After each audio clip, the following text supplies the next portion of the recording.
Hey guys, this is an interesting game and opens up some possibilities, I think, for the future. If you look at this screen here, you can see that I've managed to get a game against a player rated 2,109. So that's like 654 points higher than me. So this would obviously be a 0-16 game for him. A 16-0 game for me, which means that if I win, I get 16 rating points, but if I lose nothing, whereas he can only lose. But he was gracious enough to play the game. So I think the context of this is that I generally give this advice that you will improve more if you play against players who are higher rated than you, who are stronger than you, because it will make you bring your A game, right? Even if you lose, which you probably will most of the time, then you'll learn more by losing to a strong player than you will by beating a weaker player. Plus, there's the advantage that it definitely plays into the hands of the weaker player in a few ways when you've got a mismatch game. And I've had games where I've lost to somebody rated 700 points lower than me, and I've lost 16 rating points.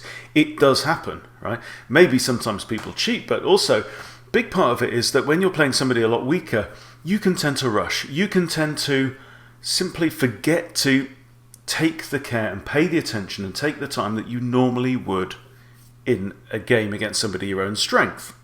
So there is definitely an advantage aside from the disparity of rating points that's available. I think that the stronger player in a mismatched game definitely has disadvantages. So let me take you through this game, and I think it'd be interesting just to look. Okay, this is somebody rated over 2,000. I've never played somebody rated over 2,000 before, but I might try and do it a bit more often. What can we learn from this game? How does somebody rated 2,000 and above play differently to somebody rated currently 1355? Well, let's have a look, okay? So this is the analysis board we're looking at. So it's going to tell me if it's a book move, if it's a good move, if it's excellent, if it's the best move, etc., or if it's an accuracy mistake or blunder. Well, let's see, okay? So we have a Sicilian on the board. I'm starting with the white pieces. He plays c5 Sicilian. I play knight to c3. This is all theory so far. Knight to c6 and f4 for the Grand Prix attack. Okay, all book moves. And now e6 and now f3. Okay, so here so far we are equal. It has me 0.09 slightly in front at this point. And why? Because I know this opening. Right? You play openings that you can remember the opening moves. Then, at least this far into the game, move 4, so far we are equal. Now he plays d5, again a book move. I capture on d5. And it's saying here that bishop to b5 was better. Now, why is bishop to b5 better? Yes, it's getting my bishop out. Yes, it's preparing to castle. And it's pinning the knight. Alright, so, but then if he takes there, I guess I can take back with the knight. Okay, so, but it still says it's e takes is an excellent move. So it leaves black 0.28 in front. Now, recaptures, fair enough. And now I do indeed play bishop to b5, pinning the knight and getting ready to castle. All good so far. And now he does the same thing, brings out his bishop, ready to castle, and it's got us equal, right? I castle, that's excellent. It says h3 is best. It's trying to say that I should be kicking the bishop away. I guess that makes sense. If bishop captures, I can recapture with the queen, then I've got two attackers against that pawn. That's not too bad. But it's still saying it's pretty good. Yeah, almost exactly the same. Bishop comes out, so now he's getting ready to castle and he's blocking off any ideas of rook e8 check. I now play queen to e8 and it says that's an inaccuracy.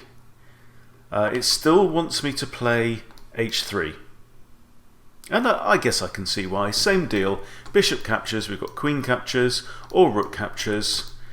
There's a nice light square diagonal here for this bishop to travel up and down if it needs to. Okay, so it says that's better, and it's got black 0.8 in front now. And now captures, and I recapture with a knight. That's the best move, and now black is about 1 pawn in front. So it's not a huge difference. Knight comes out, getting rid of the castle. Absolutely fair. So I guess actually in this situation it might have been better. I can see now if I'd had my, my queen stayed here, then I kicked the bishop. If bishop had taken and I recapture with a queen, then I would have had an attack against this pawn, which would have forced black to do something. As it happens, I capture with a rook, and my queen is on the e-file, which is normal for the Grand Prix. Okay, now I capture on there. It says that's best, and black recaptures. So now what I've done is black has 3 pawn islands, right? Whereas I've only got the 2, right? So I've got 1 there and another 4 here. So yeah, all other things being equal, then black could have more trouble keeping these pawns safe, particularly this isolated pawn, but also sometimes, maybe that one later on in the game. But material is equal, so far we're alright. And now this is the mistake. This is the turning point in the game, and we go from being less than a pawn down to nearly 3 pawns down. Okay, so you can see what I'm thinking. I'm thinking I want to stop black from being able to castle. And right now, here, there are 2 defenders of that bishop. The bishop itself is pinned. So the bishop cannot legally move. Can't go here, can't go here. Now, if I put my rook here to attack the bishop, I've now got 2 attackers, right? And 2 defenders. So it means that the king can't castle. The king can't go to there, because then there would be 2 attackers, my rook and my queen, and only 1 defender, which would be black's queen. So that was my idea of playing this move. I'm trying to put pressure on my opponent, but what I missed was one of the most basic, one of the most fundamental tactical maneuvers, which is a fork. It's a pawn fork, right?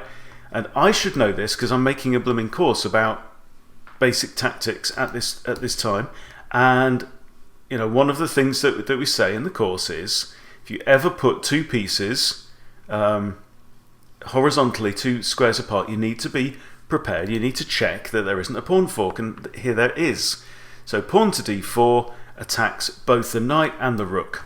Right now, he's now nearly 3 points in front, and I've got a problem because I'm going to lose one of these pieces. So I mean, one option is remove the rook and lose the knight. So then I lose 3 points in material. Maybe I recapture the pawn. I've lost 2 points in material. But what I decide to do is capture the bishop, which it says is good, but it says that retreating the rook to e2 would have been best. And I guess I can understand why. So if rook comes back to here, right, it means that this threat is still there against the bishop. Even if knight comes to here, we can exchange knights, okay? Right, so bringing the rook back would have maintained the pressure on this bishop. It meant that black still couldn't castle next move. And I would have simply lost my knight.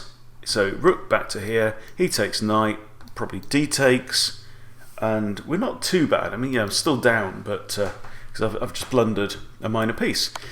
As it is, I did this, which it says is good, but it's got me now nearly 4 pawns behind. Queen takes, and then queen takes, and king takes, right? So that's not too bad. It's still got me, almost 4 points down. So now we've got a situation where I am down the exchange. So I've got an extra bishop, but he's got an extra rook. We've each got 7 pawns. And his king is a little bit isolated in the middle of the board. Right?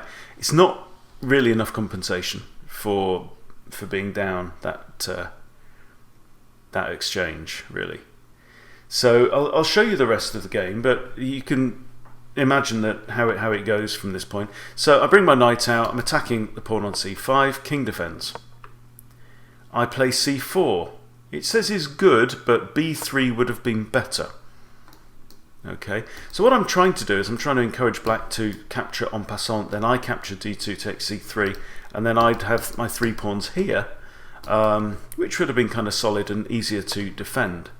So I do that, but he decides not to capture, which is fair enough.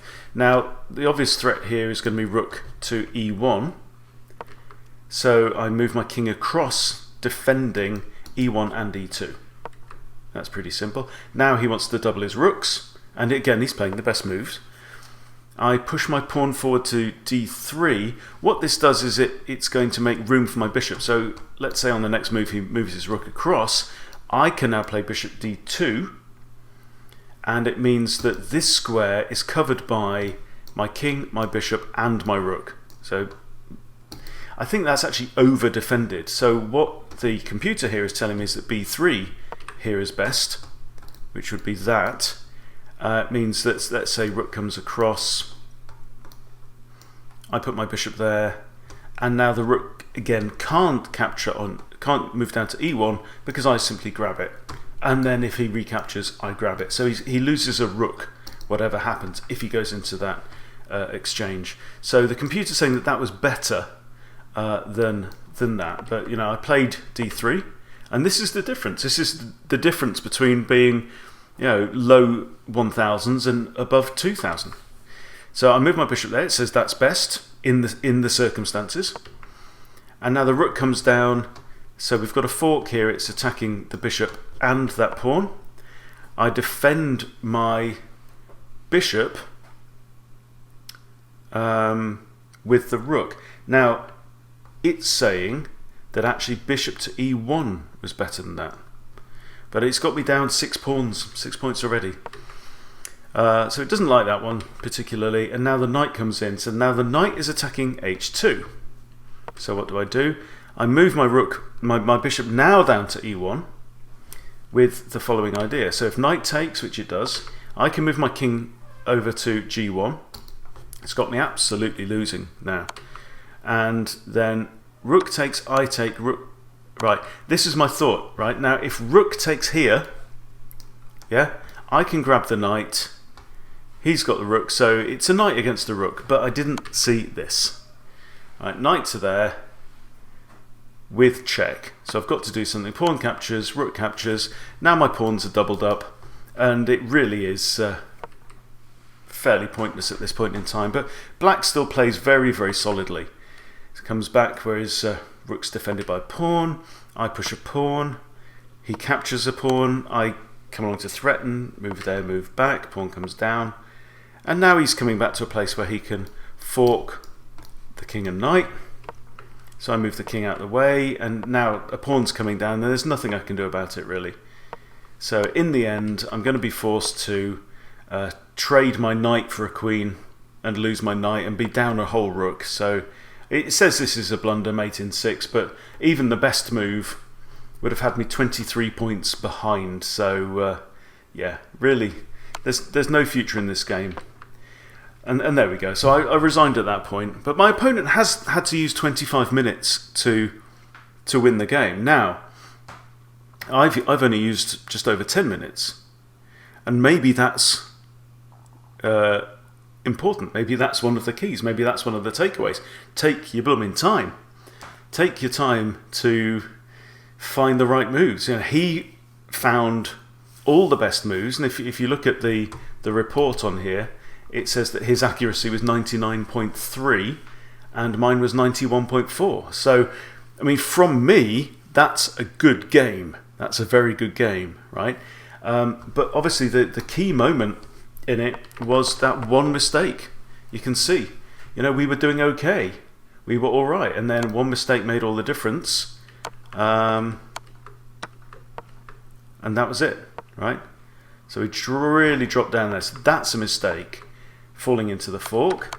And then if we go forwards, I'm looking at the graph here at where my advantage drops away or his advantage increases.